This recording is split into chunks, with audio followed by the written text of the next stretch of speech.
Trabalho de inspeção de carne do 5º período. Integrantes do grupo: Arthur Chaves, Arthur Milagres, Henrique Pessoa, João Vitor Ferreira, Júlia Comelli, Matheus Garcia, Matheus Santos, Pedro Bob e Vitor Scali.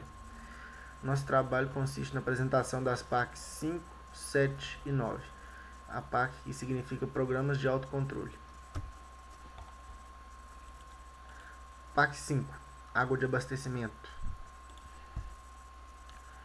A manutenção dos programas de autocontrole, ela fundamenta-se na inspeção do processo e na revisão dos registros de monitoramento dos programas de autocontrole da indústria. Para isso, é fundamental que os fiscais federais agropecuários, médicos veterinários e os agentes de inspeção envolvidos nas atividades de verificação preliminarmente conheçam os programas escritos pelas empresas. Os abastecimentos de água podem ser por rede pública ou rede de abastecimento da própria indústria, sendo a rede pública diretamente da Copasa, porém muito caro a manutenção desse tipo de abastecimento. A rede da própria indústria poderá ser um manancial subterrâneo ou de superfície. Por exemplo, água derivada de poço artesiano e a construção de açudes a fim de fazer um reservatório. Controle diário deve ser feito pela mensuração do cloro livre e do pH nos pontos previamente definidos e mapeados pela indústria. Durante o dia, dependendo do sistema de inspeção a que o estabelecimento está submetido, deve sinalizar 10% dos pontos definidos no programa da empresa, preferencialmente em horários e pontos alternados.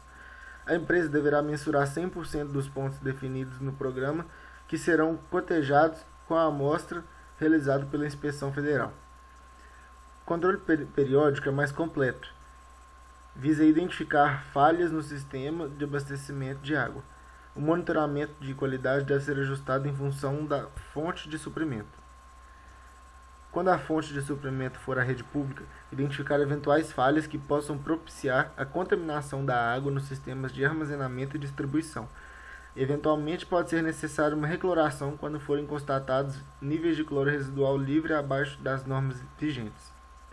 É importante frisar que sempre que tem conhecimento de um resultado da análise em não conformidade com a legislação, isso deve desencadear uma inspeção do processo e colheita de amostra para avaliar se as providências adotadas pela indústria ficaram dentro dos parâmetros. Quando for rede privada, os mananciais de superfície, fiscalizar sistemas de tratamento, analisando principalmente turbidez. Além disso, exigem algum tipo de acompanhamento da chamada bacia contribuinte do manancial, de forma a se obter informações sobre possíveis fatores causadores de poluição, podendo ser proximidades de indústrias poluidoras, práticas agrícolas e consequentes uso de agrotóxicos, depósito de resíduos de qualquer tipo, entre outros. O recolhimento dessas informações e o seu registro constituirá o histórico que servirá de base para a fixação da frequência das análises de controle e seu monitoramento. Mananciais subterrâneos implicam em observações relacionadas com a localização e profundidade dos poços, também dos meios de proteção dos mesmos. Os parâmetros a serem analisados: cloração. O sistema, incluindo o ponto onde é adicionado, deve possibilitar e garantir dispersão do cloro de forma homogênea por todo o volume de água do reservatório, cuidando para que o pH da água seja inferior a 8 e que o tempo de contato cloro e água seja de no mínimo 30 minutos. O pH deve ser mantido entre uma faixa de 6 a 9,5, com sistema automático e com equipamento que alerte o responsável pelo tratamento quando acidentalmente cessa o funcionamento do sistema. Análise de controle. No momento da coleta da amostra de água para análise microbiológica, o nível de CRL e pH devem ser medidos. Cloração, no caso. E pH. É importante também para uma adequada avaliação da qualidade da água a determinação da turbidez das amostras submetidas à análise microbiológica. Esse teste de turbidez é utilizado como indicador da eficiência do tratamento da água. Por isso, a turbidez deve ser avaliada antes e depois do tratamento, coletando resultado. Em condições normais, uma água com cloração, pH e turbidez dentro dos padrões da norma vigente não deve apresentar resultado de análise microbiológica fora dos parâmetros oficiais estabelecidos. Na condição da rede hidráulica, a rede de distribuição da água potável do estabelecimento deve ser projetada, construída e mantida de forma que a pressão de água no sistema seja sempre superior à pressão atmosférica. Essa condição é importante porque impede o contrafluxo de água e a consequente possibilidade da entrada por sucção de água contaminada no sistema. Para prevenir tal problema, as saídas de água nunca podem ser submersas e em situações especiais podem ser instalados vacuum breakers para eliminar o vácuo do sistema. Em condições normais,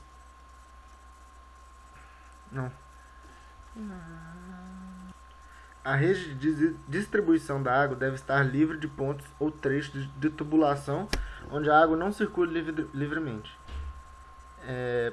Fins de linhas bloqueados que normalmente ocorrem quando se elimina algum ponto de saída da água e a tubulação que o alimentava persiste. São situações que se constituem potenciais focos de contaminação do sistema que, portanto, deverão ser eliminados. Os procedimentos de inspeção da água e abastecimento. Desses procedimentos se caracterizam pela avaliação das condições gerais da caixa d'água do estabelecimento, avaliação da rede de alimentação e distribuição da água na planta, quanto à identificação dos pontos de coleta, localização dos eliminadores de vácuo e bloqueio das linhas de distribuição, avaliação dos registros do tratamento da água, cotejo dos registros de controle diário do estabelecimento e com os registros de verificação diária do CIF, avaliação dos resultados de análise laboratorial de controle de rotina e de inspeção, atendimento à frequência das análises de rotina e inspeção previstas.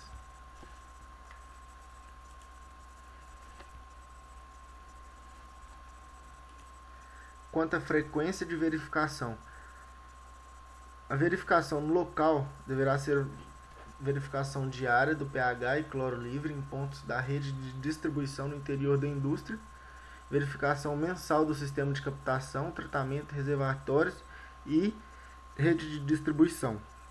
Sobre a verificação documental, ela deve ser ocorrida mensalmente com revisão dos registros do estabelecimento para comparação com achados na verificação diária e periódica. As águas residuais devem ser recolhidas e direcionadas à central de tratamento utilizando tubulação própria, de forma a evitar contaminação da água de abastecimento. O sistema de reconhecimento de água residual deve dispor de ralos sinfonados que impeçam a presença de resíduos sólidos e o refluxo de gases. Os estabelecimentos devem possuir um adequado sistema de drenagem dos pisos, especialmente em locais de descarga de água e de outros líquidos residuais.